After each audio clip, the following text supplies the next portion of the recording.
사도신경으로 신앙 고백하십니다. 나는 전능하신 아버지 하나님 전지의 창조주를 믿습니다. 나는 그 유일하신 아들 우리 주 예수 그리스도를 믿습니다. 그는 성령으로 잉태되어 동정녀 마리아에게서 나시고 본디오 빌라도에게 고난을 받아 십자가에 못 박혀 죽으시고 장사된 지 사흘 만에 죽은 자 가운데서 다시 살아나셨으며 하늘에 오르시어 전능하신 아버지 하나님 우편에 앉아 계시다가 거기로부터 살아있는 자와 죽은 자를 심판하러 오십니다. 나는 성령을 믿으며 거룩한 공교회와 성도의 교제와 죄를 용서받는 것과 몸의 부활과 영생을 믿습니다. 아멘. 오늘 아침에 하나님께서 우리 모두에게 주시는 생명과 진리의 말씀은 창세기 29장 10절에서 20절까지 말씀입니다. 한 절씩 교독하시겠습니다. 창세기 29장 10절. 야곱이 그의 외삼촌 라반의 딸 라헬과 그의 외삼촌 양을 보고 나아가 운물 아기에서 돌을 옮기고 외삼촌 라반의 양떼에게 물을 먹이고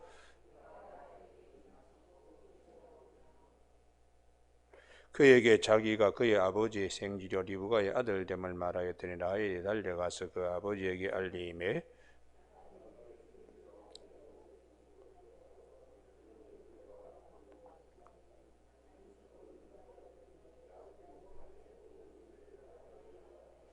라반이 이르되 너는 참으로 내 혈육이로다 하였더라. 야곱이 한 달을 그와 함께 거주하더니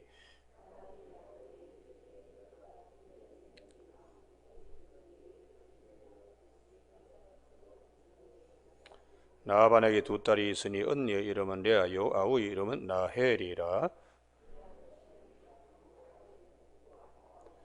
야곱이 라헬을 더 사랑함으로 대답하되 내가 외삼촌의 작은 딸 라헬을 위하여 외삼촌에게 7년을 섬기리이다.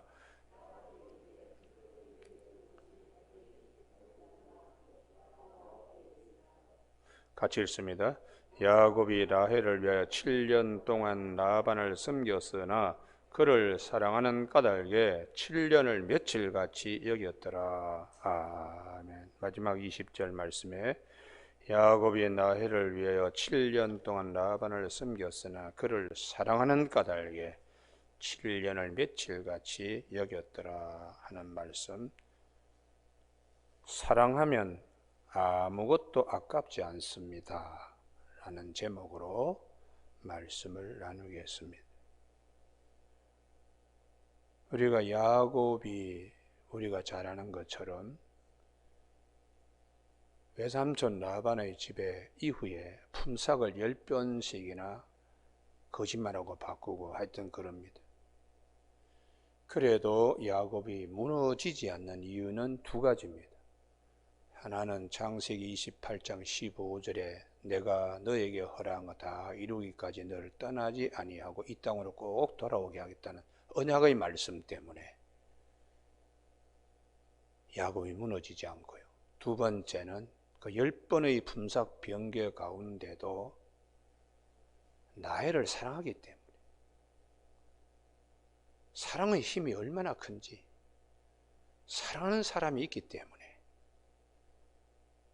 야곱이 무너지지 않습니다. 오늘 우리 모두에게 무엇이 힘들다, 무엇이 참 답답하다, 거기에 대한 답은 사랑하는 주체가 없기 때문에, 사랑하는 객체, 사랑하는 것이 내한테 없기 때문에 힘듭니다. 목회를 하는데도 힘들다고. 그러나 야곱이 라헬을 위하여 7년을 하루같이 며칠같이 보낼 수 있는, 정말 사랑한다면 고생해도 즐겁습니다. 우리가 부모님께서 자녀들 어릴 때에 똥기저귀 갈아주고 하더라도 처녀 때는 옆에 친척의 애가 기저귀 옆에 갈아주면 코를 돌리고 그냥 구역질하고 밥 못 먹겠다고 뛰쳐나가던 그런 분이 자기 자식을 생산하고 부모님이 다 보는 앞에서 밥상 앞에서 기저귀를 아무 생각 없이 척척 갈아주고 쌈을 싸먹고 맛있다고 하는 이유는 자식을 사랑하기 때문에 모든 냄새 나는 것도 그거 뭐 그냥 아무렇지도 않습니다. 또 징얼징얼거리고 뭐 밤에 자다가 울고 그래도 다 품어가지고 젖을 물리고 하는 이유는 사랑하기 때문입니다. 그래서 사랑은 주어도 아깝지 않지. 명절 때 되면은 좋은 설빔을 구해가지고 입혀주고 그 어린 것에게 예쁜 양벌 하나라도 신겨주려고 여러 물품들, 품목들 가운데 고르고 골라서 또 발에 양발을 신겨주고 머리에 꽃갈도 구해서 목에 목도리도 뭐 그러지 않습니까? 받는 어린아이는 잘 모르죠. 몰라도 할머니, 할아버지, 아버지, 어머니 그냥 일방적으로 주면서 기뻐하는 겁니다. 그게 사랑이 가지고 있는 힘입니다. 힘. 오늘 아침에 우리가 이 본문 말씀을 잘 살피면서 찬송가 우리 아침에 부른 것처럼 하나님이 우리를 얼마나 사랑하면 독생자도 아끼지 아니하시고 우리에게 내어주신 하나님. 오늘 본문을 통해서 야곱이 라헬을 사랑하기 때문에 아무것도 아깝지 않았다. 이 그림자의 말씀의 실제 본체는 무엇인가? 요한복음 5장 39절에 너희가 영생을 얻기 위하여 성경을 연구하거니와 이 성경은 곧 내게 대하여 증언하는 것이라고. 이 야곱의 라헬과의 7년을 하루같이 보낸 이 스토리는 야곱이 라헬을 사랑하기 때문에 아무것도 아깝지 않았다. 그 집에 대리사이로 들어가더라도 품삯을 받지 못하더라도 뭐 10번씩 그냥 속이고 하더라도 라헬을 사랑하는 까닭에 우리 하나님께서 우리를 죄 가운데 있잖아요. 그렇지만은 사랑하기 때문에 이 세상이 아담의 범죄로 인하여 다 하나님과의 관계가 틀어져 있는 이 세상을 사랑하기 때문에 독생자를 보내주셨다고 사도 요한은 요한복음 3장 16절에 하나님이 세상을 이처럼 사랑하사, 거기에 우리가 울컥하는 것이 있어야 됩니다. 울컥하는 것이 있어요. 독생자를 주신기까지 하신 하나님의 사랑, 아무도 멸망치 않고 영생을 얻게 하려고 아들을 보내주신 거예요. 그래서 사도 요한은 하나님의 사랑을 요한일서 4장 8절에 하나님은 사랑이시다. 그리고 난 다음에 여기를 꼭 찾으셔야 돼요. 요한일서 4장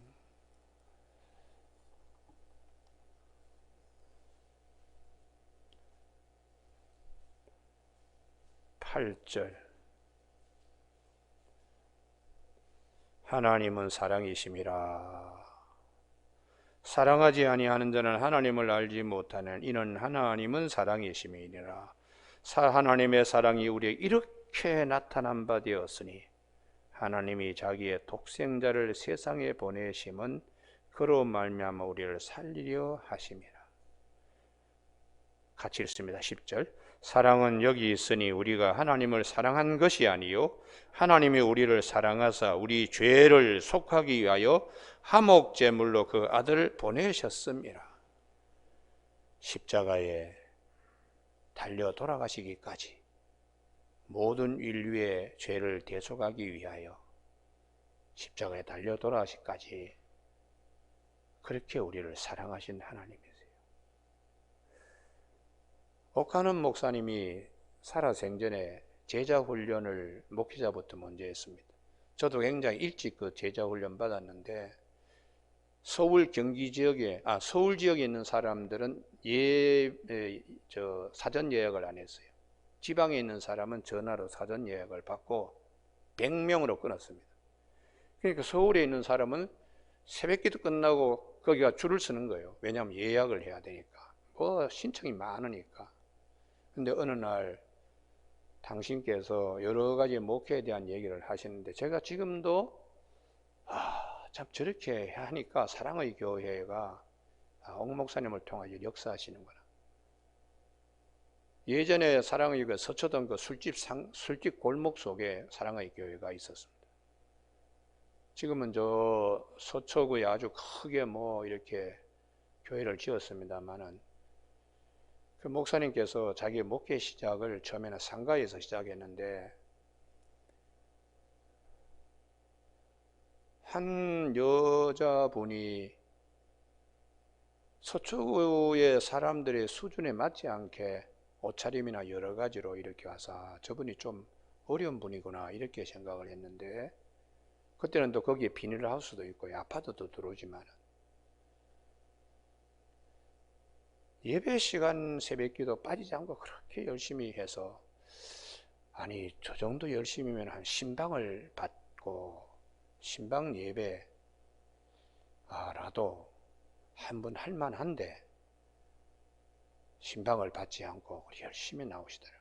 그래서 목사님이 먼저 가정 신방을 하고 싶은데 신방 예배를 한번 드리자고 했더니 목사님 나중에 말씀하겠습니다. 그래서 목사님이 참 궁금하고 늘 그분에게 늘 그냥 마음이 이렇게 가 있었습니다.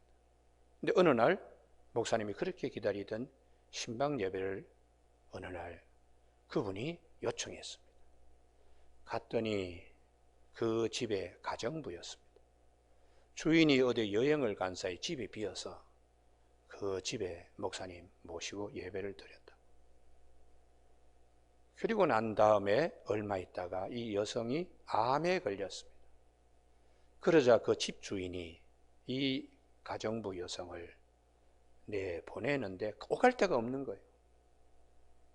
그래서 목사님께서 그 사정을 듣고 그러면 우리 집에 와 계시라. 우리 집에 와 계시라. 그래서 몇 달 암 투병 하시다가 세상을 목사님 집에서 떠났습니다. 그 목사님께서 다 장례를 치러주시고 그러고 난 다음에 참 목회의 그 눈이 열리면서 기적 같은 일들이 생기더라고요. 그래서 사랑의 교회의 표가 요한일서 4장 8절에 하나님은 사랑이십니다. 그래서 지금까지 목회를 제가 하고 있습니다 하고 그분이 눈이 크거든요. 눈이 큰데 그 안경을 끼시고는 안경 속에 눈물이 글썽글썽 하더라고요. 제가 앞자리에 앉아서. 마지막 돌아가실 때에 여기 가까운 데 있죠. 그 사랑의 동산이라고 사랑의 교회에서 하는 수양원이 있습니다. 거기에 묻히셨는데 마지막 장례식을 할 때에 그 아들이 잠깐만요. 우리 아버지하고 함께 지금까지 살면서 가족 사진을 찍어본 일이 없습니다. 오직 목회에만 전념하신다고 가족 사진을 한번 찍어본 일이 없는데 오늘 아버지 장례식 때에 영정 앞에서 마지막 이거 처음이고 마지막이자 가족 사진을 찍고 싶습니다. 그래서 가족 사진을 찍었습니다. 제가 그 아들 되시는 옥집사님도 참 훌륭한 분이라고 보는데 그 아버지의 그 아들 여러분 오늘 아침에 우리가 하나님이 세상을 이처럼 사랑하사 뭉클함이 있어야 돼요. 뭉클함이요. 오늘 성경에 야곱이 나혜를 사랑하기 때문에 다 주어도 아깝지 않습니다. 7년 동안에 얼마나 수많은 일들이 있겠어요. 그렇지만은 하루같이 며칠같이 보낼 수 있었습니다. 우리가 모든 일 자식도 귀찮고 목회일도 귀찮고 직장 다니는 것도 귀찮고 할 때는 사랑은 아무것도 아깝지 않다. 주면 줄수록 기쁘고 그리고 해주면 해줄수록 더 마음이 기쁘고 속에서 샘솟는 힘이 생기는 것입니다. 요즘 젊은 세대들이 결혼을 회피하는 경우가 많은데 참 불행한 시대입니다. 자녀 생산을 하지 않으려고 그러는데 귀찮다고. 그러나 자녀들은 어릴 때에 모든 사랑을 받은 것만큼 또 부모에게 귀여움을 받은 것만큼 돌려줍니다.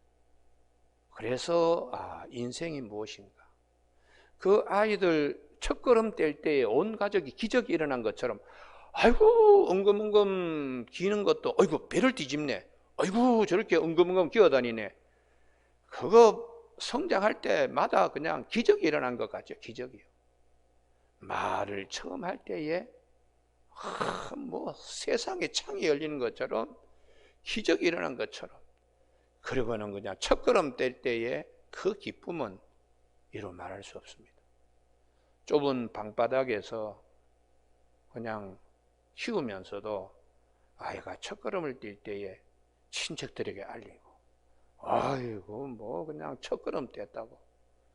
여러분 그게 어린아이가 또 부모에게 돌려주는 귀여움에 대한 대가로서 그렇게 하는 것이죠. 오늘 아침 우리가 이 야곱이 라헬을 사랑하기 때문에 아깝지 않고 사랑이 가지고 있는 힘을 오늘 우리에게 말씀하시는 것은 하나님은 우리를 얼마나 사랑하시는가. 그것을 사도 바울은 로마서 5장 8절에 우리가 아직 죄인 되었을 때에 그리스도께서 우리를 위하여 죽으심으로 하나님께서 우리에 대한 자기의 사랑을 확증하셨다고 그렇게 말씀하세요. 보내주신 사랑뿐만 아니라 십자가에 달려 돌아가시기까지 우리가 죄인인데 그 하나님 앞에 하나님의 심판 법정에서 죄값을 예수 그리스도를 보내심으로 지불하게 하실 만큼 우리를 사랑하신 이 사랑, 이 우주에서 이보다 더 큰 사랑은 없다는 것이죠. 이 우주에서. 그래서 우리가 하나님의 사랑을 이렇게 받을 때에 성경의 모든 말씀이 예수 그리스도와 그분의 말씀으로 귀결될 수밖에 없습니다. 그래서 오늘 아침에 10절 야곱이 그의 외삼촌 라반의 딸 라헬과 그의 외삼촌의 양을 보고 나아가 운물 아기에서 돌을 옮기고 외삼촌 라반의 양떼에게 물을 먹이고, 이게 어떤 의미를 지니고 있나? 양떼들은 물을 먹어야 되듯이 그분이 오셔서 보냄을 받은 야곱이 운물에 돌을 치우고 양에게 물을 먹이고 양떼는 그 물을 먹듯이 사도 베드로는 여기도 꼭 찾으셔야 되는데요. 베드로전서 2장 2절요. 베드로전서 2장 2절.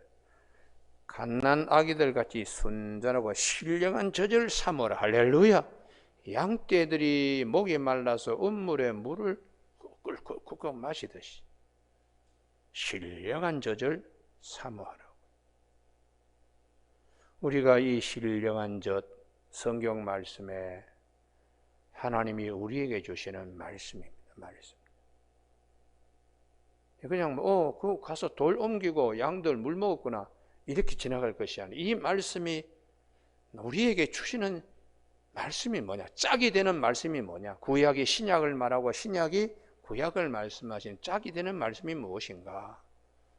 신령한 젖을 양들은 사모해야 된다. 그러므로 우리가 안에 양들이 물을 마심으로 생기가 돌듯이 우리에게도 예수 그리스도, 운물에 나가듯이 예수 그리스도에게 나가서 그분이 주시는 신령한 젖 마실 때에 우리가 믿음이 성장합니다. 목소리가 기름지고 털이 윤기 나는 성도들이 다 되는 것이죠. 그래서 사도 베드로는 산 돌이신 예수 그리스도 앞에 나아가라고 살아있는 산 돌이신 신령한 집으로 세워지라고 5절 너희도 산돌같이 신령한 집으로 세워지고, 신령한 집은 에베소서 2장 20절에 예수님이 모퉁이의 머릿돌이 되셔서 우리는 서로 지어져 가며 성령이 우리 안에 거하실 처소가 되기 위하여 지어간다고요. 그냥 항상 우리 안에 말씀이 늘 이렇게 움직이면은 성령께서 깨닫게 해주시고 신령한 지혜를 우리가 맛볼 수 있고 영원한 생명에 항상 우리가 맞붙어 있습니다. 오늘 아침에 영원한 이 생명샘이 주님이시기 때문에 주님이 딴 데 가지 마라, 나한테 오라. 이사야 55장에 목마른 자들아 돈 없이 값없이 와서 나에게 포도주와 젖을 사라. 배부르지 못할 것을 수고하고 은을 달아주고 그러냐. 너희는 내게 와서 듣고 들으라. 그러면 내가 아주 배부르고 기름진 것을 얻을 것이라고 그렇게 이사야 55장에서 말씀하셨는데, 그 말씀을 주님은 요한복음 7장 37절에서 누구든지 목마르거든 내게 와서 마시라. 그 배에서 생수약이 넘치리라고 끊임없이 그렇게 말씀하세요. 그리고 요한복음 6장 35절에 내가 생명의 덩어리 내게 오는 자는 결코 줄이지 아니할 것, 그 다음 말씀에 목마르지 아니하리라 그렇게 말씀하고 있습니다.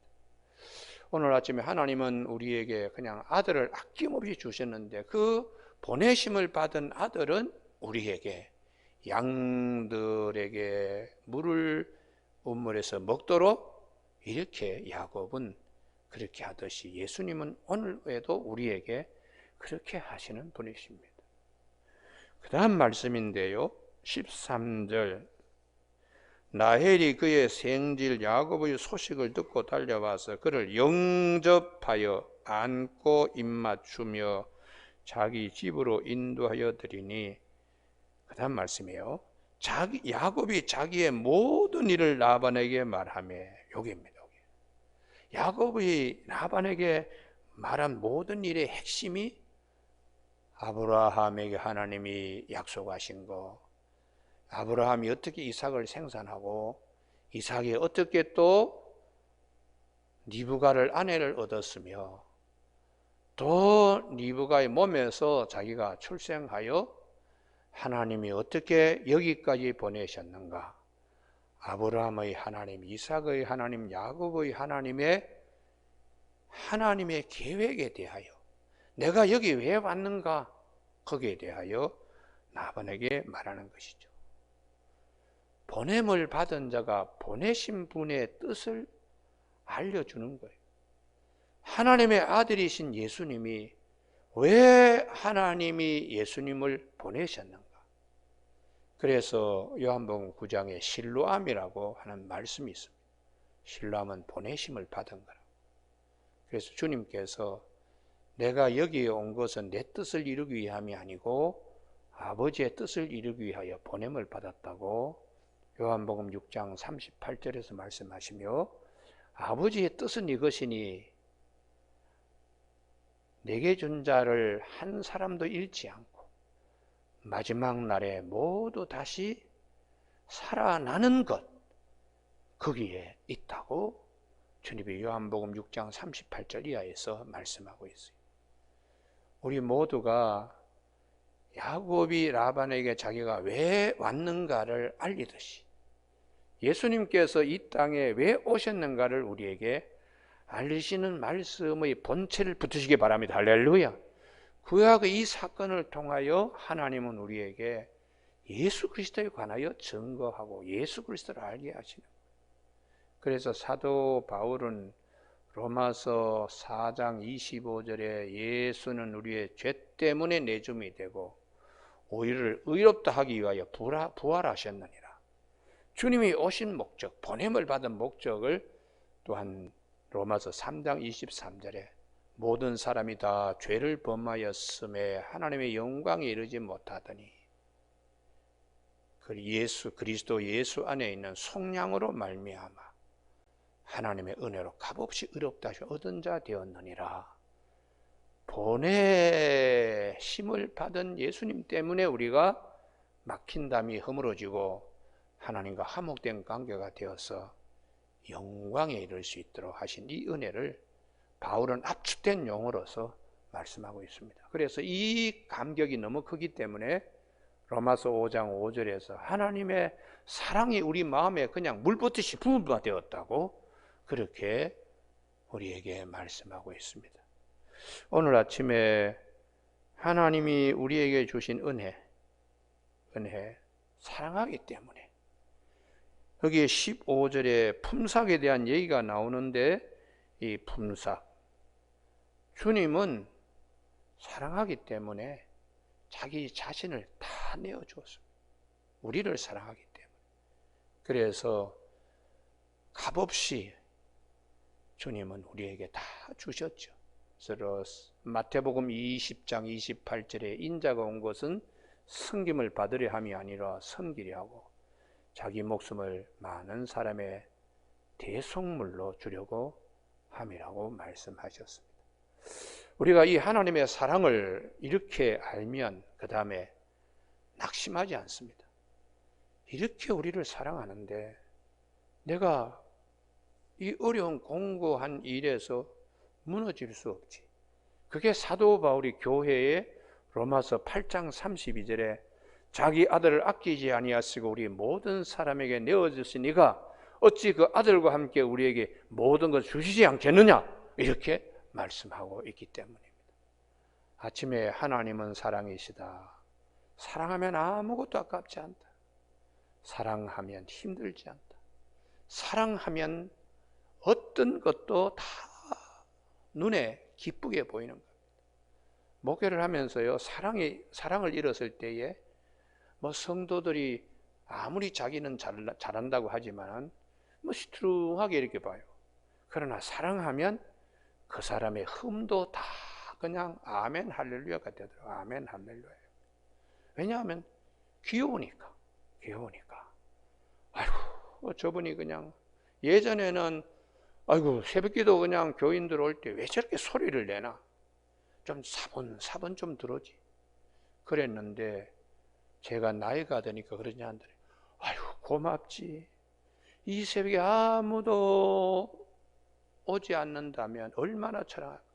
저렇게 처벅처벅 걸어오더라도 얼마나 감사한지 마음이 달라지더라고요. 여러분 오늘 아침에 하나님이 우리를 얼마나 사랑하시는지 그 사랑의 높이와 깊이와 넓이와 길이를 깨달아 성령의 능력으로 우리의 속사람이 강건해지는 아침 되기를 주님의 이름으로 축복합니다. 기도하시겠습니다. 하나님 아버지 은혜를 베풀어 주시고 오늘도 하나님의 사랑의 높이와 깊이와 넓이와 길이를 깨달아서 성령의 능력으로 우리 속사람이 강건해지는 아침 되게 하여 주시길 원하옵고 예수님 이름으로 기도드립니다. 아멘. 하늘에 계신 우리 아버지의 이름을 거룩하게 하시며 아버지의 나라가 오게 하시며 아버지의 뜻이 하늘에서와 같이 땅에서도 이루어지게 하소서. 오늘 우리에게 이루어질 양식을 주시고 우리에게 잘못한 사람을 용서하여 준 것 같이 우리 죄를 용서하여 주시고 우리를 시험에 빠지지 않게 하시고 악에서 구하소서. 나라와 권능과 영광 영원히 아버지의 것입니다. 아멘.